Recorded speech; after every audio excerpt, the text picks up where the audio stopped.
यानंतर बघूया दिवसभरातली 7वी मोठी बातमी।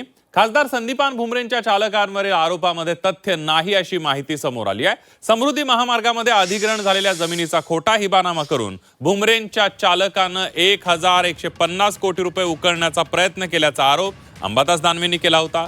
त्यासाठी त्यांनी जिल्हाधिकाऱ्यांकडे निवेदन देऊन तक्रार केली होती। दरम्यान याबाबत जिल्हाधिकाऱ्यांनी समृद्धी महामार्ग प्रशासनाच्या अधिकाऱ्यांकडे खुलासा मागितला।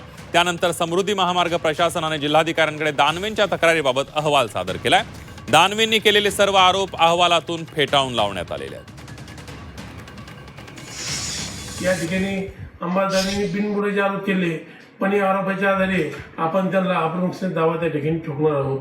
कारण की या ठिकाणी ड्रायव्हरची नोटीस त्यांना तामील केली आहे आणि खासदार संदीपान भुमरे साहेब यांची देखील अपरोक्ष दावा त्यांच्या ठोकणार आहे। त्याची देखील वकिलामार्फत त्या ठिकाणी नोटीस तामील आपण करणार आहोत।